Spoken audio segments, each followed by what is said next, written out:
What's up everyone? It's me, your Truly John Valencia. Welcome back to Truly Asia Diaries. Mega love shout out mga ka-Jamiel. Yes, we are back. Yes, we are going to do a reaction video for JM De La Serna and Mariel Montellano for Pangarap Ko Ang Ibigin Ka. At hanggang ngayon, nabalitaan nga natin na nag-concert ang Jamiel sa Cebu, Serenade by the Sea. And I'm so excited dahil syempre saan tayo kukuha ng clips? Sa Jamiel Clips dahil sila nga ang ating source of income. Yes, thank you so much Jamiel Clips. Naku, madami-dami to.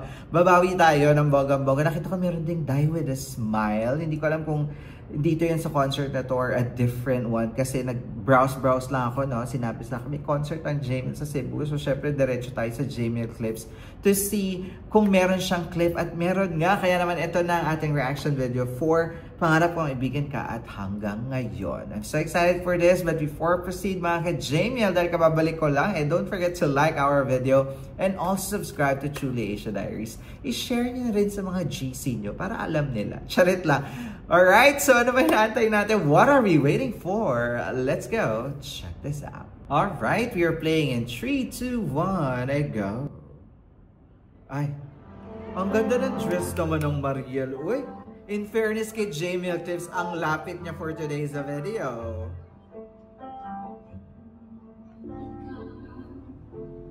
The pristine vocal. Na-miss ko to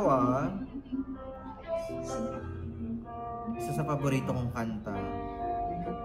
Eric Santos version, I love it.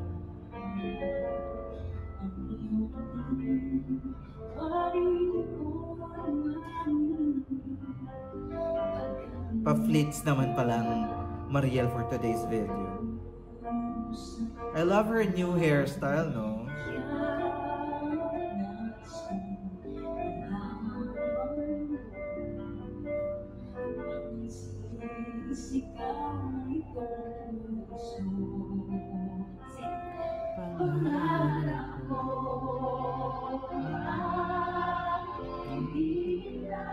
Oh, ang sweet ng vocal.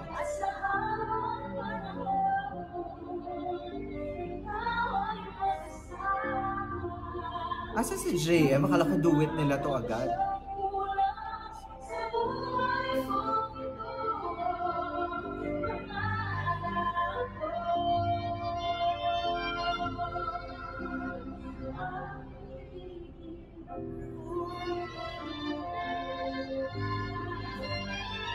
God, guys, nakakamiss ang pristine vocal nito ni Mariel. I love the outfit. I love the hairstyle. Bagay sa kanya yung short hair, no? Pero bakit siya nagpa-short hair? Hindi naman siya nag-move on from JM, diba? Charit.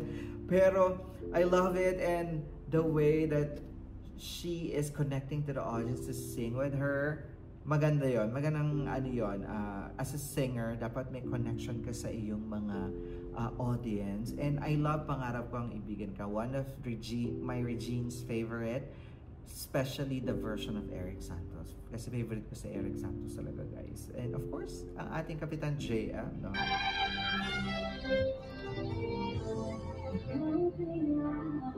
Ang lambing ng pagkaka-version.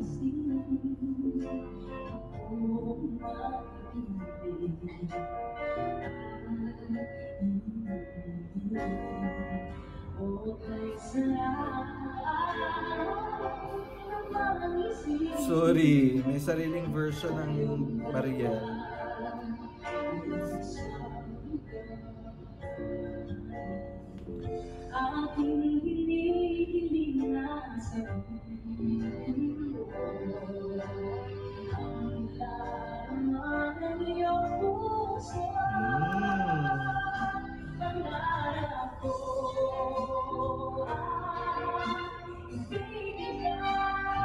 Ibigin ka.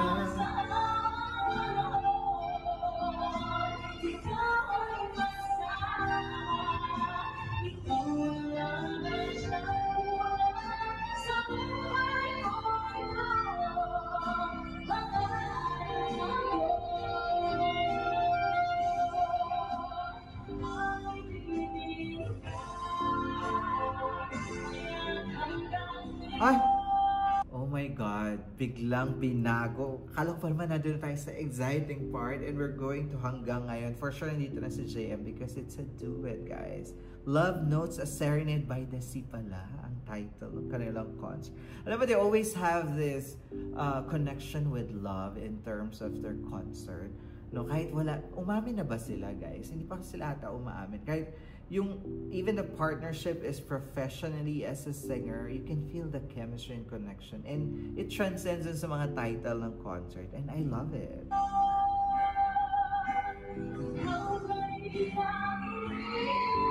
Ayun na, basta si JM. Nagsigawan mga tao. Ah, pogi! Ay, walang mic si JM. Ah! Wait lang. Yan tayo. Nananadya ang mga audio man. Oo. Nananadya sila. Walang vocal yung kay JM. Kaya kailangan mag-share. At naging close sila. Dalawa. Balikan nga natin. Yung parang siguro binulong ni JM na huwag niyo muna lagyan ng audio. Ganyan. Tapos si JM nag-ano din eh. Kasi wala oh. Diba? Nakilig.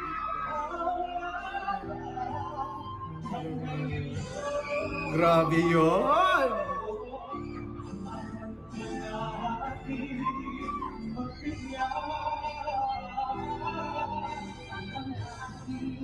Ang pogi ni JM!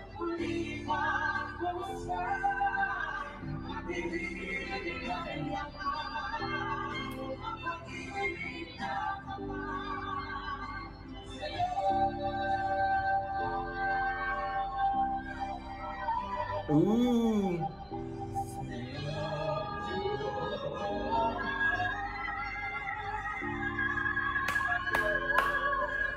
Goosebumps. Sorry guys, bibitinin ko kayo. Nakita niyo, effortlessly done. Etong mga hanggang ngayon pangarap ko ibigay kay mga bridge at saka yung climax ng song. Isa sa pinakamahirap kantahin. And makikita mo sa mukha nila kung nahihirapan sila. But these two amazing singers, effortless. Ganun yun. Balikan nga natin. Alam mo yung tamang buka lang, hindi yung hirap na hirap. Walang ganun.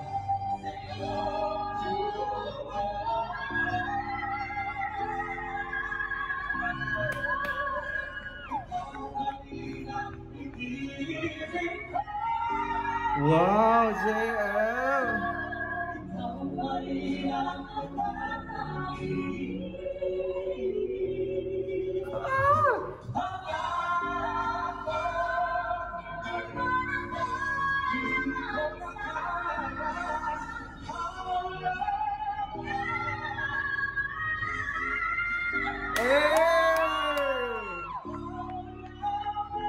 Wait lang, grabe. Itataas pa ni JM, oh.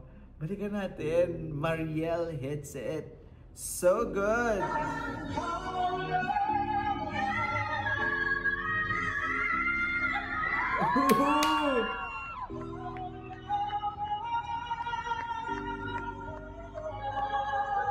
Ang galing! And that tinginan! Moments na. Hinila pa ni JM. Oh my gosh! Love it!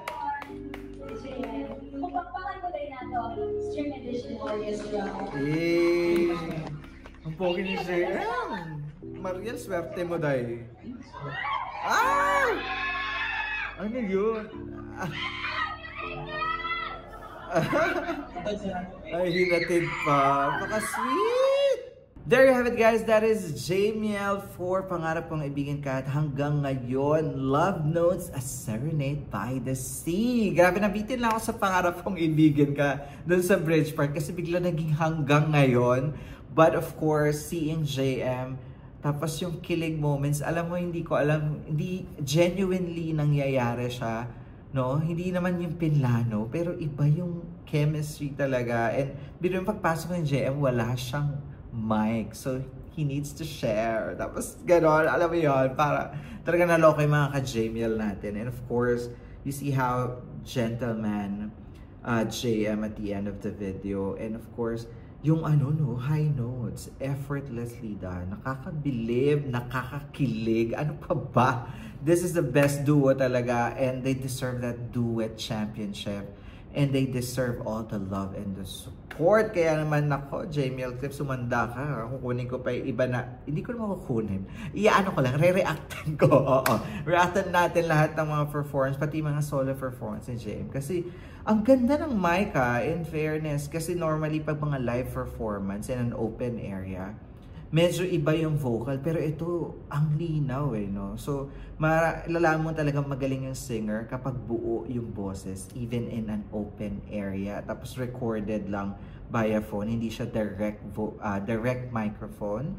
Doon sa audio ng recording, it is showing us na magaling na singer itong Jamiel, and we are so proud of that. Diba proud kayo mga Jamiel? Comment down below kayo, and of course, that's our reaction for today. If you enjoyed this reaction video, please don't forget to give it a thumbs up, and if you're new to this channel, of course, do subscribe and hit the notification bell. Once again, my name is John. This is True Asia Diaries. I'll see you on my next one. Spread happiness, guys. Bye for now.